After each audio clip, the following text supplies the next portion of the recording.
Hello friends, welcome back to my channel. आज हम बात करने जा रहे हैं आपकी एक और न्यू वैकेंसी के बारे में। ये जो वैकेंसी राजस्थान में देखने को मिल रही है, राजस्थान में पटवारी की वैकेंसी आई हुई है। तो इसके बारे में कंप्लीट बात करेंगे कि कितनी पोस्ट निकली हुई है और कौन कौन इस फॉर्म को फिल कर सकता है। क्या ग्रेजुएशन वाले फॉर्म को फिल कर सकते हैं या जो सेकेंड ईयर में है वो भी फॉर्म को फिल कर सकते हैं, और कंप्यूटर कोर्स कौन सा चाहिए इस फॉर्म को फिल करने के लिए। तो वीडियो को लास्ट तक जरूर देखिए। लास्ट में इसका सिलेबस भी देखेंगे कि क्या सिलेबस रहेगा। तो ये जो नोटिफिकेशन है राजस्थान कर्मचारी चयन बोर्ड जयपुर की साइट से आया हुआ है। इसमें आपकी पटवारी की टोटल 2020 वैकेंसी निकली हुई है। इनको गैर अनुसूचित क्षेत्र और अनुसूचित क्षेत्र में डिवाइड किया गया है। ठीक है। इसके जो फॉर्म है आपको ऑनलाइन फिल करने हैं।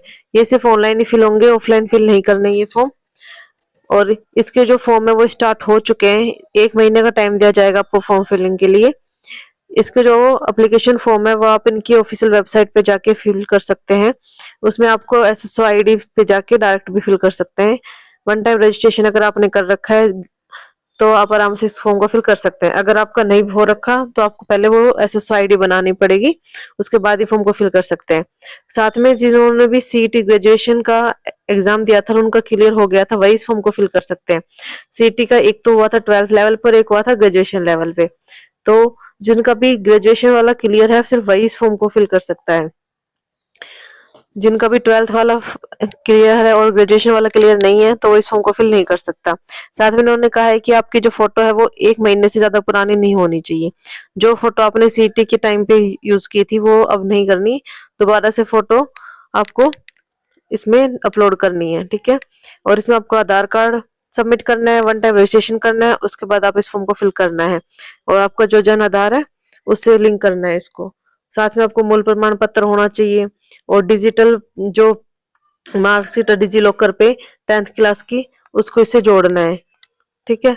और इसमें आपको एसएसओ आईडी से ही फॉर्म को फिल करना है। अगर आपको कोई भी दिक्कत हो तो आप इनकी ईमेल पे या मोबाइल नंबर पे कांटेक्ट कर सकते हैं। ये जो वैकेंसी आपको राजस्थान में देखने को मिल रही है, ठीक है, इसके जो ऑनलाइन फॉर्म है वो स्टार्ट हो चुके हैं। और इसमें जो आपको एप्लीकेशन फीस की बात करें तो ये सिर्फ आपको एक बार ही सबमिट करनी होती है फीस। ठीक है। जो आपके अति पिछड़ा वर्ग है और अन्य पिछड़ा वर्ग है उनके लिए 600 रुपए रहने वाली है। और अति पिछड़ा वर्ग के लिए और आर्थिक कमजोर वर्ग के लिए, अनुसूचित जाति अनुसूचित जनजाति के लिए 400 रुपए रहने वाली है। ठीक है। और दिव्यांगजन के लिए भी 400 रुपए। ठीक है। जनरल के लिए 600 रुपए है। SC ST के लिए इसमें 400 रुपए है और PWD के लिए भी इसमें 400 रुपए ही फीस रहने वाली है, जो सिर्फ एक बार ही आपको देनी है। बाकी जो भी फॉर्म होंगे आप इसमें ये भर सकते हैं। ठीक है। और जो आपने फीस अगर एक बार दे दी तो दोबारा नहीं देनी है, और अगर आपने एक बार फीस दे दी तो वापस भी नहीं की जाएगी। ये आपको बता रखा है कि कौन से जिले में कितनी वैकेंसी है, सभी को डिवाइड कर रखा है गैर अनुसूचित क्षेत्र में, अनुसूचित क्षेत्र में। तो ये जो पीडीएफ आपको हमारे टेलीग्राम चैनल पर मिल जाएगी, आप वहां से भी डाउनलोड करके देख सकते हैं। और टेलीग्राम का जो लिंक है वो आपको डिस्क्रिप्शन में मिल जाएगा। तो इसमें देख लेना कि कितनी क्या वैकेंसी है। इसमें महिलाओं की अलग है, पुरुषों की अलग है। ठीक है। सामान्य वर्ग की अलग है, जैसे सामान्य वर्ग और महिलाओं पुरुषों के अलग है। आर्थिक रूप से कमजोर वर्ग में अनुसूचित जाति, अनुसूचित जनजाति, फिर 12 जिले, पिछड़ा वर्ग, फिर अति पिछड़ा वर्ग, ऐसे डिवाइड किया हुआ है। तो टोटल बात करें तो इसमें जैसे अलवर की कितनी वैकेंसी है पूरा दे रखा है। अलवर की 56 वैकेंसी है। ठीक है। और बालोतरा की 44 है, बारा की, बाड़मेर की, ये पूरी वैकेंसी दे रखी है इन्होंने। किसमें कितनी वैकेंसी, सबसे ज्यादा भीलवाड़ा में है 110 वैकेंसी। और बीकानेर में आपकी एक ही वैकेंसी है। जयपुर में 15 है। श्री गंगानगर में आपकी 47 वैकेंसी रहने वाली है। ये आपकी वैकेंसी को डिवाइड की, ये फिर अनुसूचित क्षेत्र की वैकेंसी को डिवाइड किया हुआ है। इसमें भी आपकी कैटेगरी वाइज ही डिवाइड की हुई है, तो आप इसको देख लेना। अब देखते हैं आगे कैसे फॉर्म को फिल करना है और कौन कौन से डॉक्यूमेंट चाहिए आपको और लास्ट डेट क्या रहेगी। ठीक है। तो इसमें आपको अपने ओबीसी का ईडब्ल्यूएस का जो सर्टिफिकेट है वो भी लगाना है, अगर आप ओबीसी कैटेगरी में आते हैं, ईडब्ल्यूएस में आते हैं। ठीक है। और अगर आप के पास कोई भी सर्टिफिकेट है खिलाड़ी का तो आप इसमें यूज कर सकते हैं। अंतरराष्ट्रीय खेल का टूर्नामेंट्स और चैंपियनशिप का जो होते हैं तो वो इसमें यूज कर सकते हैं, उसके भी आपको अलग से नंबर दिए जाएंगे। ठीक है।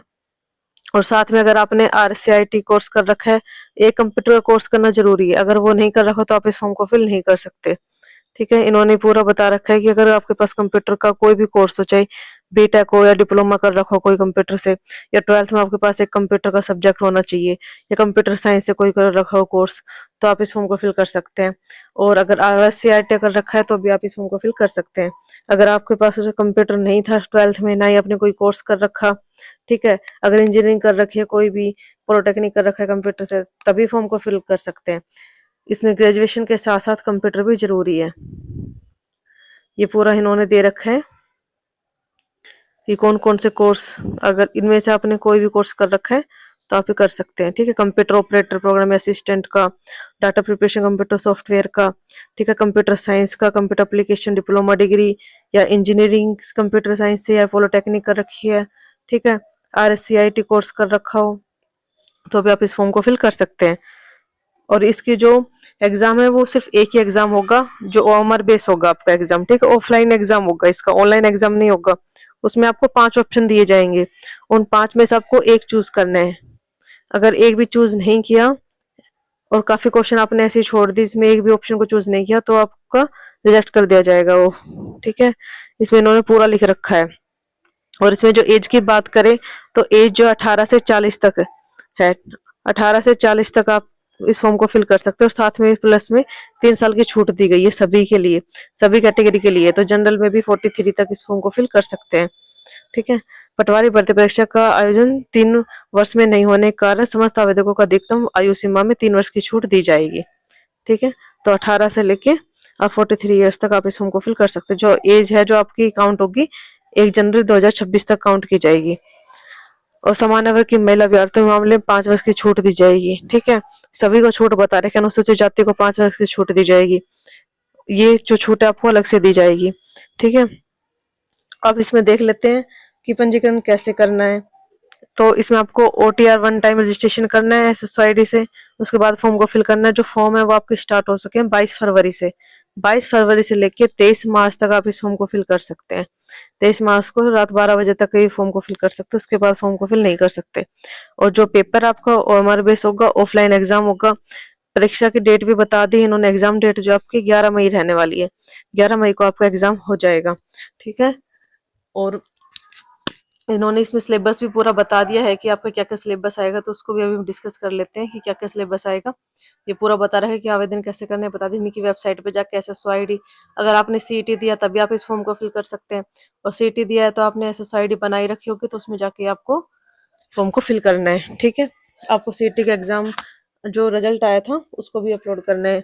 अगर आपको CET क्वालिफाई है तभी इस फॉर्म को अप्लाई कर सकते हैं। और जो फोटो 1 महीने से ज्यादा पुरानी नहीं होनी चाहिए। बैकग्राउंड जो उसका वाइट होना चाहिए या लाइट होना चाहिए। ठीक है, ये पूरा बता रखा है कि फोटो का साइज क्या होगा आपका, और साइन का साइज क्या होगा, ये बता रखा है पूरा, साइन का साइज क्या होगा आपका। ठीक है, JPG फॉर्म में होगा सब कुछ। मोबाइल नंबर आपको अपने ही देने, email ID भी अपनी ही देनी है। और एग्जाम के बाद आपको आंसर की भी मिल जाएगी, इनकी ऑफिशियल वेबसाइट पे आपको आंसर की भी मिल जाएगी। ठीक है, और अगर आपके फॉर्म में कोई भी मिस्टेक हो जाती है तो भी आप इसको दोबारा से कर सकते हैं, उसके लिए आपको अलग से चार्ज देना होगा। ठीक है, उसके लिए आपको अलग से एक्स्ट्रा 300 रुपए देने होंगे, तो आप उसमें चेंजेस कर सकते हैं अगर कोई भी मिस्टेक हो जाए, वरना आप अच्छे से फॉर्म को चेक करके फिर ही सबमिट करें। अब देखते हैं इसका सिलेबस क्या रहेगा। ये रहा सिलेबस आपका। ठीक है, इसमें आपका जनरल साइंस, हिस्ट्री और पोलिट्री और geography, general knowledge, current affairs ही आएगा आपका। आपके 38 क्वेश्चन आएंगे। ठीक है, टोटल 76 मार्क्स के क्वेश्चन आएंगे। और हिस्ट्री कल्चर राजस्थान का, इसे तो इंडियन की आएगी और राजस्थान भी आएगी, तो राजस्थान का 60 मार्क्स के क्वेश्चन आएंगे, मतलब 30 क्वेश्चन आएंगे आपके राजस्थान के। और GK GS आएगी आपकी 38 नंबर के क्वेश्चन आएंगे। और जनरल इंग्लिश और हिंदी आएंगे के क्वेश्चन आएंगे 22। टोटल कितने नंबर के आएंगे? 44 नंबर के। फिर आपके रीजनिंग और मैथ के 45 क्वेश्चन आएंगे। और बेसिक कंप्यूटर भी आएगी इसमें 15 नंबर की। तो टोटल जो है 300 नंबर के क्वेश्चन आएंगे आपके। ठीक है, 150 क्वेश्चन आएंगे, 300 नंबर के होंगे। और इसमें आपकी नेगेटिव मार्किंग भी रहने वाली है, 1/3 नेगेटिव मार्किंग रहेगी आपकी, इस बात का ध्यान रखें। ये पूरा सिलेबस है और ये पूरा सिलेबस ही बता रखा है। इसकी आप स्क्रीनशॉट भी ले सकते हैं, वरना आप टेलीग्राम से भी डाउनलोड कर सकते हैं। General science, history, geography of India, general knowledge, current affairs भी आएगा आपका, ठीक है।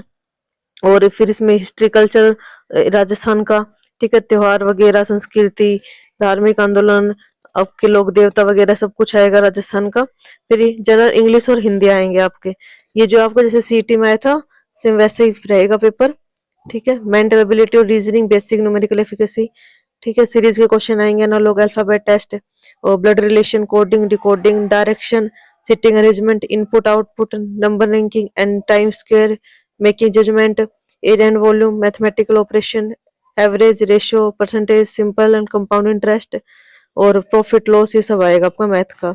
बेसिक कंप्यूटर आएगा, जिसमें आपका characteristics of computer, computer organization including RAM, ROM, file system, input device, computer software, relationship between hardware, software, operating system, MS Office, ठीक है, वर्ल्ड एक्सेल, पावर पॉइंट और सीट, ये सब कुछ आएगा। और इसमें बता रखा है कि आपको 5 ऑप्शन दिए जाएंगे, आपको एक पे ब्लू पेन से करना है, ठीक है। अगर आपने एक भी छोड़ दिया तो आपका जो पेपर है वो कैंसिल कर दिया जाएगा। अगर आपने ज्यादा छोड़ दिए तो, मतलब अगर 2-3 से ज्यादा छोड़ दिए तो कैंसिल कर दिए जाएंगे, ठीक है। ये पूरा इसमें बता रखा है, इनकी ऑफिशियल वेबसाइट, इस पे जाके भी आप चेक कर सकते हैं। ये जो वैकेंसी है राजस्थान गवर्नमेंट की साइड से निकली हुई है, राजस्थान पटवारी की वैकेंसी है ये।